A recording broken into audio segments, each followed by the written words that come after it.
Hello dear students, welcome back to the physics classes. ಈ ಒಂದು ಕ್ಲಾಸಲ್ಲಿ ನಾವು ಕ್ಲಾಸ್ 10ಲ್ಲಿ ಇರ್ತಕ್ಕಂತಹ ಅಥವಾ ಸ್ಟೇಟಿನ SSLC ಸಿಲೆಬಸ್ಸಲ್ಲಿ ಇರ್ತಕ್ಕಂತಹ ಎಲೆಕ್ಟ್ರಿಸಿಟಿ ಚಾಪ್ಟರ್ನ ತಿಳ್ಕೊಳ್ತಾ ಹೋಗೋಣ.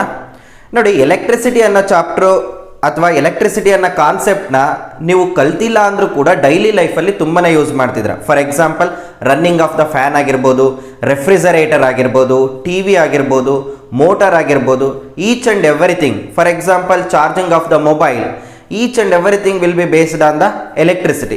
ಬಟ್ ಎಲೆಕ್ಟ್ರಿಸಿಟಿ ಅಂದರೆ ಏನು, ಎಲೆಕ್ಟ್ರಿಸಿಟಿ ಏನೇನು ಇನ್ಕ್ಲೂಡ್ ಆಗಿದೆ, ಎಲೆಕ್ಟ್ರಿಸಿಟಿ ಒಳಗಡೆ ಇರ್ತಕ್ಕಂತಹ ಡೆಪ್ತ್ ಸಿಲೆಬಸ್ ಏನು, ಅದ್ರ ಬಗ್ಗೆ ನಿಮಗೆ ಐಡಿಯಾ ಇಲ್ಲ.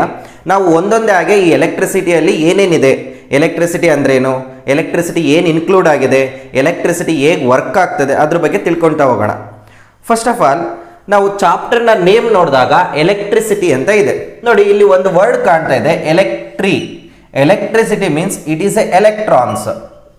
It is nothing but electrons. We are not call it as a protonicity.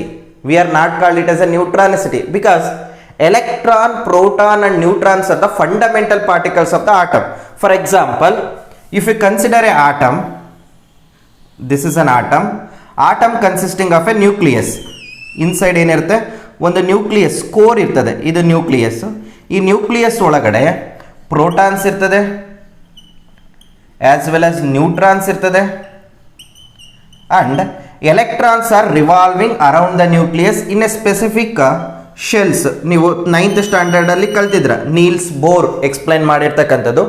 Atoms consisting of A centre nucleus consisting of protons and neutrons, and electrons are revolve around the nucleus in a specific orbits.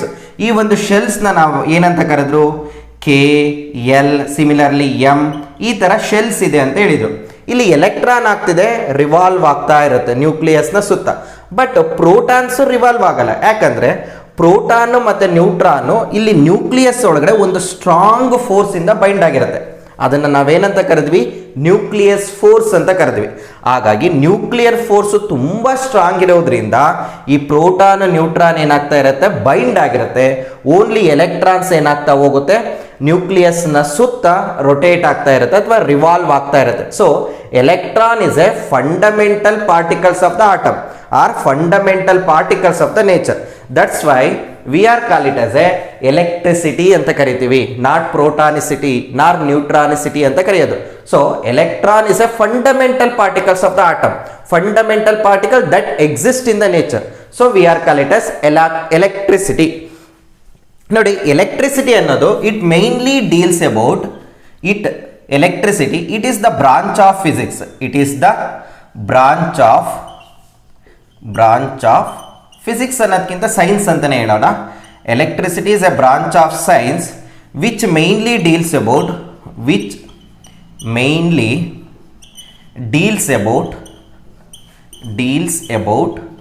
Electric charges. Mainly deals about electric charges ಅಂತ ಕರಿತೀವಿ. ಇಲ್ಲಿ electric charges ಬಗ್ಗೆ ನಾವು deals ಮಾಡೋಣ. ಅರ್ಥ ಆಗ್ತಿದೆಯಲ್ವಾ ನಿಮಗೆ? Electric charge ಅಂದರೆ ಅಷ್ಟು ಐಡಿಯಾ ಇಲ್ಲ, ಎಲೆಕ್ಟ್ರಿಕ್ ಚಾರ್ಜಸ್ ಬಗ್ಗೆ ನಾವು ಹೇಳೋಣ. ನೋಡಿ, ನಮಗೆ ಗೊತ್ತಿದೆ ಪ್ರೋಟಾನಿಗೆ ಚಾರ್ಜ್ ಏನಿರುತ್ತೆ, ಪಾಸಿಟಿವ್ ಚಾರ್ಜ್ ಇರುತ್ತೆ. ನ್ಯೂಟ್ರಾನಿನ ನೆಟ್ ಚಾರ್ಜ್ ನಾವು 0 ಅಂತ ಕರಿತೀವಿ. Similarly electrons are the negatively charged particles ಅಂತ ನಾವು ಆಟಮ್ಸ್ ಅಲ್ಲಿ ಕಲ್ತಿದ್ದೀವಿ 9th ಸ್ಟ್ಯಾಂಡರ್ಡ್ ಅಲ್ಲಿ. So electron is a fundamental particles of the atom are fundamental particles exist in the nature. Electricity ಅನ್ನೋದು it is a branch of science which mainly deals about the electric charges.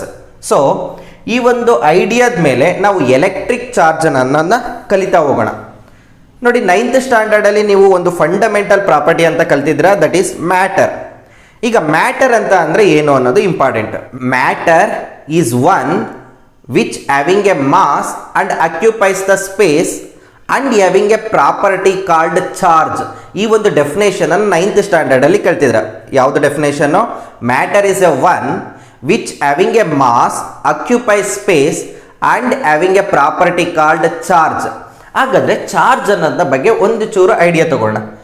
ನೋಡಿ, ನಿಮಗೆ generally ಗೊತ್ತಿದೆ, ಮ್ಯಾಗ್ನೆಟ್ಸ್ನ ಕಲ್ತಿದ್ರ. For example, ಒಂದು north ಪೋಲು ಮತ್ತು south pole ಎರಡೂ ಇರುತ್ತೆ. ಅರ್ಥ ಆಗ್ತಿದೆಯಲ್ಲ? ಒಂದು ದಕ್ಷಿಣ ಧ್ರುವ, ಇನ್ನೊಂದು ಉತ್ತರ ಧ್ರುವ ಅಂತ ಎರಡೂ ಇರುತ್ತೆ. ಈಗ ನಾರ್ತ್ ಪೋಲ್ನ ನಾವು ನಾರ್ತ್ ಪೋಲ್ ಹತ್ರಕ್ಕೆ ತಂದಾಗ ಇಲ್ಲಿ ಒಂದೇನಿದೆ ನಾರ್ತ್ ಪೋಲ್ ಇದೆ, ಇಲ್ಲಿ ಒಂದು ಸೌತ್ ಪೋಲ್ ಇದೆ. ನಾರ್ತ್ ಪೋಲ್ ಹತ್ರಕ್ಕೆ ತಂದಾಗ ಅಥವಾ ಸೌತ್ ಪೋಲ್ ಹತ್ರಕ್ಕೆ ತಂದಾಗ ನಮಗೇನಾಗುತ್ತೆ, ಇವೆರಡು ದೂರ ದೂರ ಹೋಗುತ್ತೆ, ಅಂದರೆ ರಿಪಲ್ ಆಗಕ್ಕೆ ಸ್ಟಾರ್ಟ್ ಆಗುತ್ತೆ. ಇವೆರಡೇನಾಗುತ್ತೆ, ರಿಪಲ್ ಆಗುತ್ತೆ. Okay, repel each other. ಇದು ಕೂಡ ಸೌತ್ ಹತ್ರಕ್ಕೆ ತಂದಾಗ ಏನಾಗುತ್ತೆ, ರಿಪಲ್ ಆಗಕ್ಕೆ ಸ್ಟಾರ್ಟ್ ಆಗುತ್ತೆ. ಅದೇ ನಾರ್ತ್ ಪೋಲು ಮತ್ತು ಸೌತ್ ಪೋಲ್ನ, ನಾರ್ತ್ ಪೋಲ್ ಒಂದೇ ಇರೋದಿಲ್ಲ, ಇಲ್ಲಿ ಸೌತ್ ಇರುತ್ತೆ, ಇಲ್ಲಿ ಸೌತ್ ಇದೆ ಅಂದರೆ ಇಲ್ಲಿ ನಾರ್ತ್ ಇರುತ್ತೆ ಮ್ಯಾಗ್ನೆಟಲ್ಲಿ. ನಾರ್ತ್ ಪೋಲು ಸೌತ್ ಪೋಲ್ನ ಹತ್ರ ತಂದಾಗ ಏನಾಗುತ್ತೆ, ಅಟ್ರಾಕ್ಟ್ ಆಗಕ್ಕೆ ಸ್ಟಾರ್ಟ್ ಆಗುತ್ತೆ. ಈ ಕೇಸಲ್ಲಿ ರಿಪಲ್ ಆಯಿತು, ಈ ಕೇಸಲ್ಲಿ ಅಟ್ರಾಕ್ಟ್ ಆಯಿತು. ಇಲ್ಲಿ ಚಾರ್ಜಸ್ ಅಂದರೂ ಕೂಡ ಅದೇ ಥರ ಒಂದು ಪ್ರಾಪರ್ಟಿ ತೋರಿಸ್ತಕ್ಕಂಥದ್ದು. ಚಾರ್ಜ್ ಅನ್ನೋದು ಕೂಡ ಒಂದು ಮೆಟೀರಿಯಲಿನ property. Okay, it exhibit same like that of magnetic poles. ಏನಾಗುತ್ತೆ, ಫಾರ್ ಎಕ್ಸಾಂಪಲ್ ಪಾಸಿಟಿವ್ ಚಾರ್ಜ್ ಇದೆ, ಇಲ್ಲೊಂದು ಪಾಸಿಟಿವ್ ಇದೆ, ಇಲ್ಲೊಂದು ಪಾಸಿಟಿವ್ ಇದೆ. ಈ ಎರಡೂ ಬಾಡಿನ ನಾವು ಹತ್ತತ್ರಕ್ಕೆ ತಂದಾಗ ಏನಾಗುತ್ತೆ, ರಿಪಲ್ ಆಗಕ್ಕೆ ಸ್ಟಾರ್ಟ್ ಆಗುತ್ತೆ, ದೂರ ದೂರ ಹೋಗುತ್ತೆ. ಈ ರೀತಿ ಏನಾಗುತ್ತೆ, ರಿಪಲ್ ಆಗುತ್ತೆ, ರಿಪಲ್. ಸಿಮಿಲರ್ಲಿ ಒಂದು ಪಾಸಿಟಿವ್ ಇರ್ತಕ್ಕಂತಹ ಬಾಡಿನ ಒಂದು ನೆಗೆಟಿವ್ ಹತ್ರಕ್ಕೆ ತಂದಾಗ ಇವೇನಾಗುತ್ತೆ, ಅಟ್ರಾಕ್ಟ್ ಆಗಕ್ಕೆ ಸ್ಟಾರ್ಟ್ ಆಗುತ್ತೆ. ಸೊ ಇದು ಚಾರ್ಜು ಏನು ಮಾಡ್ತಾ ಇದೆ, ಎರಡು ಬಾಡಿ ನಡುವೆ ರಿಪಲ್ಸಿವ್ ಫೋರ್ಸ್ನ ಎಕ್ಸಿಸ್ಟ್ ಮಾಡ್ತಾ ರಿಪಲ್ ಆಗ್ತಾ ಇದೆ. ಅದೇ ಎರಡು ಬಾಡಿಗಳ ನಡುವೆ ಅಟ್ರಾಕ್ಷನ್ ಅನ್ನು ತೋರಿಸ್ತಿದೆ. ಸೊ ನಾವು ಚಾರ್ಜ್ನ ಹೇಗೆ ಡಿಫೈನ್ ಮಾಡ್ಬೋದು, ಎಲೆಕ್ಟ್ರಿಕ್ ಚಾರ್ಜ್. ಎಲೆಕ್ಟ್ರಿಕ್ ಚಾರ್ಜ್ ಅಂತ ಅಂದರೆ ಮ್ಯಾಗ್ನೆಟ್ ಥರನಪ್ಪ, ಎರಡು ಪಾಸಿಟಿವ್ ಪೋಲ್ ಅಂದರೆ ನಾರ್ತ್ ತಂದಾಗ ರಿಪಲ್ ಆಗುತ್ತೆ, ನಾರ್ತ್ ಸೌತ್ ತಂದಾಗ ಅಟ್ರಾಕ್ಟ್ ಆಗುತ್ತೆ. ಇಲ್ಲೂ ಅಷ್ಟೇ, ಎರಡು ಪಾಸಿಟಿವ್ ಇರ್ತಕ್ಕಂಥ ಬಾಡಿ ಆಗಿರ್ಬೋದು, ಎರಡು ನೆಗೆಟಿವ್ ಇರ್ತಕ್ಕಂಥ ಬಾಡಿನ ಹತ್ತತ್ರಕ್ಕೆ ತಂದಾಗ ರಿಪಲ್ ಆಗುತ್ತೆ, ಒಂದು ಪಾಸಿಟಿವ್ ನೆಗೆಟಿವ್ ಹತ್ತತ್ರಕ್ಕೆ ತಂದಾಗ ಏನಾಗುತ್ತೆ, ಅಟ್ರಾಕ್ಟ್ ಆಗಕ್ಕೆ ಸ್ಟಾರ್ಟ್ ಆಗುತ್ತೆ. ಸೊ ಎಲೆಕ್ಟ್ರಿಕ್ ಚಾರ್ಜನ್ನು ನಾವು it is the property of the body, property of the object, property of the body which produces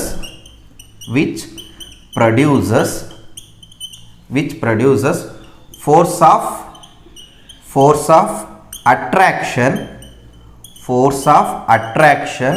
or repulsion with another body,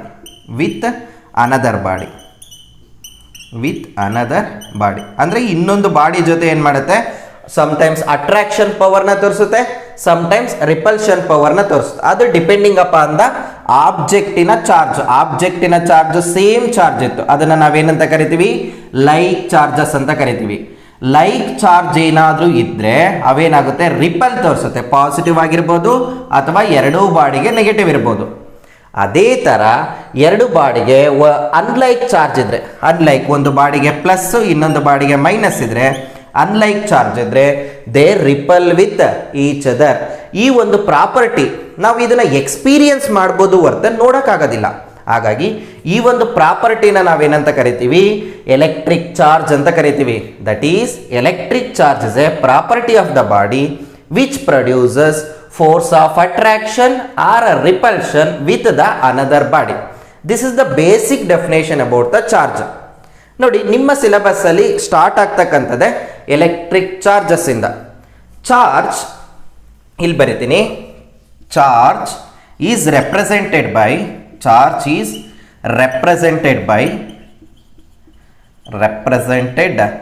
by Q. ನಾವು ಚಾರ್ಜ್ನ Q ಇಂದ represent ಮಾಡ್ತೀವಿ.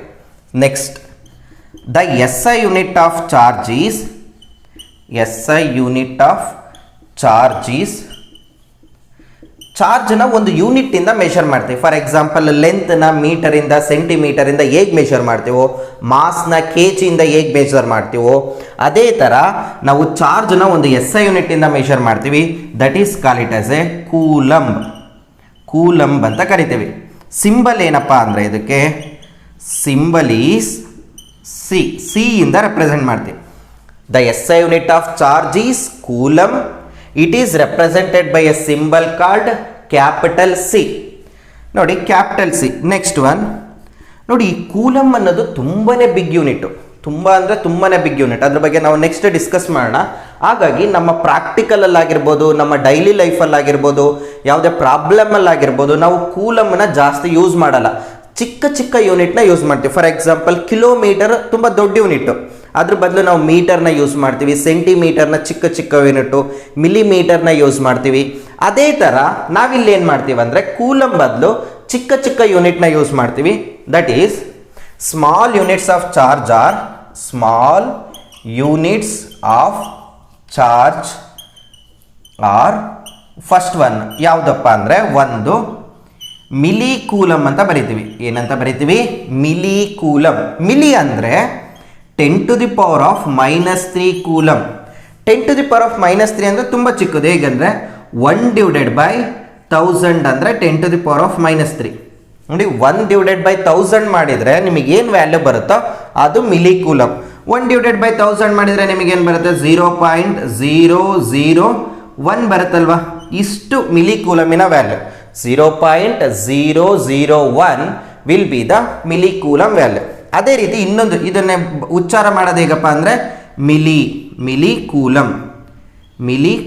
Similarly ಇನ್ನೊಂದು ಯೂನಿಟ್ನ use ಮಾಡ್ತೀವಿ, micro coulomb. Micro ಅಂತ ಕರಿತೀವಿ ಇದಕ್ಕೆ. ನೀವು ಕಲ್ತಿದ್ರಪ್ಪ ಮೈಕ್ರೋಸ್ಕೋಪ್ ಅಂತ. ಮೈಕ್ರೋ ಅಂದರೆ ತುಂಬ ಚಿಕ್ಕಿರ್ತಕ್ಕಂಥ ಆಬ್ಜೆಕ್ಟನ್ನು ನೋಡ್ತಕ್ಕಂಥ ಒಂದು ಇನ್ಸ್ಟ್ರೂಮೆಂಟ್ ಮೈಕ್ರೋಸ್ಕೋಪ್. ಅದೇ ಥರ ಮೈಕ್ರೋ ಅಂದರೆ ತುಂಬ ಸ್ಮಾಲ್ ಯೂನಿಟ್, ಮೈಕ್ರೋ ಕೂಲಮ್. ಅಂದರೆ 10⁻⁻6 coulomb.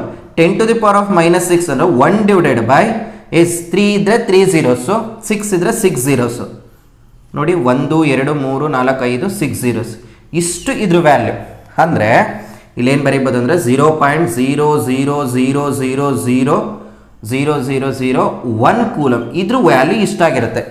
1 2 3 4 5 6. So coulomb is a very big unit. ಹಾಗಾಗಿ ನಾವು ಕೂಲಮ್ ಬದಲು ಏನನ್ನ ಯೂಸ್ ಮಾಡ್ತೀವಿ?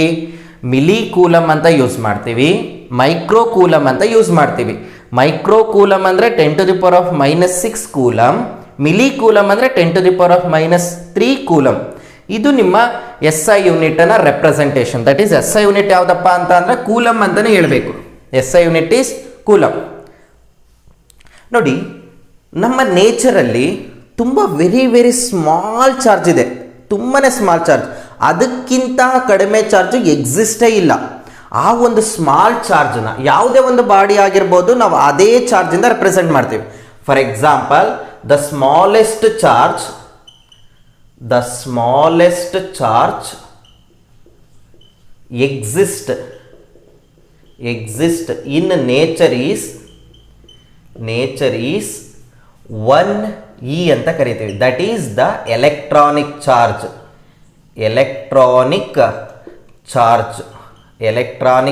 ಅಂತಲೂ ಕರಿತೀವಿ, or charge on the electron ಅಂತಲೂ ಕರಿತೀವಿ. ಚಾರ್ಜ್ ಆನ್ ದ ಎಲೆಕ್ಟ್ರಾನಿನ ಚಾರ್ಜೇ ತುಂಬ least charge that exist in nature.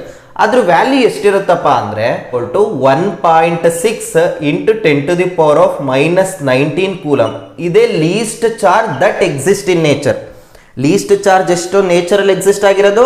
That is the 1 electronic charge. That is electronic charge ಅಂತಲೂ ಕರೀತಾರೆ ಅಥವಾ ಚಾರ್ಜ್ ಆನ್ ದ ಎಲೆಕ್ಟ್ರಾನ್ ಅಂತಲೂ ಕರೀತಾರೆ. ಅದ್ರ ವ್ಯಾಲ್ಯೂ ಎಷ್ಟಿರುತ್ತೆ? 1.6 × 10⁻⁻19 ಕೂಲಮ್. ಇದೇ ತುಂಬ ಚಿಕ್ಕ ವ್ಯಾಲ್ಯೂ. ಇದ್ರ ಸ್ವಲ್ಪ ಅರ್ಥ ಮಾಡ್ಕೋಬೇಕಾಗಿರೋದಂದ್ರೆ ಇದ್ರ ವ್ಯಾಲ್ಯೂ ಆಗಿರುತ್ತೆ ಅಂದರೆ 1.6 ಡಿವೈಡೆಡ್ ಬೈ 10⁻⁹ ಕೂಲಮ್. ಇಷ್ಟು ಚಿಕ್ಕದಪ್ಪ. ಅಂದರೆ 1 ಪಕ್ಕ 19 zeros ಹಾಕಿ ಡಿವೈಡ್ ಮಾಡ್ತೀವಲ್ವಾ, ಅದರಿಂದ ಬರ್ತಕ್ಕಂಥ ವ್ಯಾಲ್ಯೂ ಇದೆಯಲ್ವಾ ಅಷ್ಟು ಚಿಕ್ಕದು. ಇದೇ ನಮ್ಮ smallest value that exist in the nature. ಯಾವುದೇ ಒಂದು ಬಾಡಿ ಆಗಿರ್ಬೋದು, ನಾನಾಗಿರ್ಬೋದು, ನೀವಾಗಿರ್ಬೋದು, ಪ್ರತಿಯೊಂದು ಬಾಡಿನಲ್ಲೂ ಚಾರ್ಜ್ ಇದೆ. ಆ ಒಂದು ಪ್ರತಿಯೊಂದು ಬಾಡಿ ಈ ಒಂದು ಚಾರ್ಜಿಂದ ಮೇಡಪ್ ಆಗಿರುತ್ತೆ. ಬಟ್ ಇಷ್ಟೇ ವ್ಯಾಲ್ಯೂ ಇರೋದಿಲ್ಲ, ತುಂಬ ಜಾಸ್ತಿ ಇರುತ್ತೆ ಅಷ್ಟೇ. 1 ಎಲೆಕ್ಟ್ರಾನ್ ಇರೋದಿಲ್ಲ, ತುಂಬ ನಂಬರ್ ಆಫ್ ಎಲೆಕ್ಟ್ರಾನ್ಸು ನಮ್ಮ ಬಾಡಿನಲ್ಲಿರುತ್ತೆ. ಬಟ್ ಸ್ಮಾಲ್ ವ್ಯಾಲ್ಯೂ ಎಷ್ಟಂದರೆ 1 ಎಲೆಕ್ಟ್ರಾನ್. ಐ ಥಿಂಕ್ ನೀವೀಗ ಅರ್ಥ ಆಯಿತು ಅಂದ್ಕೊಂಡಿದ್ದೀನಿ. ನಾವೇನೇನು ಡಿಸ್ಕಸ್ ಮಾಡಿದ್ವಪ್ಪ? ಫಸ್ಟು ಎಲೆಕ್ಟ್ರಿಸಿಟಿ ಅಂದರೆ ಏನು ತಿಳ್ಕೊಂಡ್ವಿ. ಎಲೆಕ್ಟ್ರಿಸಿಟಿ ಏನನ್ನ ಡೀಲ್ ಮಾಡುತ್ತೆ ಅಂದರೆ ಏನನ್ನ ಸ್ಟಡಿ ಮಾಡುತ್ತೆ ಅನ್ನೋದನ್ನ ತಿಳ್ಕೊಂಡಿದ್ದೀವಿ. ಎಲೆಕ್ಟ್ರಿಸಿಟಿನಲ್ಲಿ ಆಟಮ್ಸ್ ಅಂದರೆ ಏನಂತ ತಿಳ್ಕೊಂಡಿದ್ವಿ. ಆಟಮ್ಸ್ ಒಳಗಡೆ ಏನಿದೆ, ಆಟಮ್ಸಲ್ಲಿ ಯಾವ್ಯಾವ ಎಲಿಮೆಂಟ್ಸ್ ಇದೆ ಅನ್ನೋದನ್ನು ಕೂಡ ನಾವು ತಿಳ್ಕೊಂಡಿದ್ವಿ. ಅದಾದಮೇಲೆ ಚಾರ್ಜನ್ನ ಡಿಫೈನ್ ಮಾಡಿದ್ದೀವಿ. ಚಾರ್ಜಿನ SI ಯೂನಿಟ್ ಏನು, ಚಾರ್ಜ್ನ ಸ್ಮಾಲೆಸ್ಟ್ ಯೂನಿಟ್ಸ್ನ ಯಾವ ರೀತಿ ರೆಪ್ರೆಸೆಂಟ್ ಮಾಡ್ತೀವಿ. ಹಾಗಾದರೆ minimum charge that exist in the ನೇಚರ್ನ ಬಗ್ಗೆನೂ ಕೂಡ ನಾವು ತಿಳ್ಕೊಂಡಿದ್ದೀವಿ. ಓಕೆ, ನೆಕ್ಸ್ಟ್ ಕ್ಲಾಸಲ್ಲಿ ನಾನು ಎಲೆಕ್ಟ್ರಿಕ್ ಕರೆಂಟ್ ಅಂದ್ರೇನು, ಎಲೆಕ್ಟ್ರಿಕ್ ಕರೆಂಟಿನ ರೆಪ್ರೆಸೆಂಟೇಷನ್ ಅಂದ್ರೇನು, ಹಾಗಾದರೆ ಎಲೆಕ್ಟ್ರಿಕ್ ಕರೆಂಟನ್ನು ಹೇಗೆ ಮೆಷರ್ ಮಾಡ್ತೀವಿ, ಯಾವುದಾದ್ರೂ ಇನ್ಸ್ಟ್ರೂಮೆಂಟ್ ಇದೆಯಾ ಎಲೆಕ್ಟ್ರಿಕ್ ಕರೆಂಟ್ನ ಮೆಷರ್ ಮಾಡೋಕ್ಕೆ, ಅದ್ರ ಬಗ್ಗೆ ತಿಳ್ಕೊಳ್ತಾ ಹೋಗೋಣ. Thank you.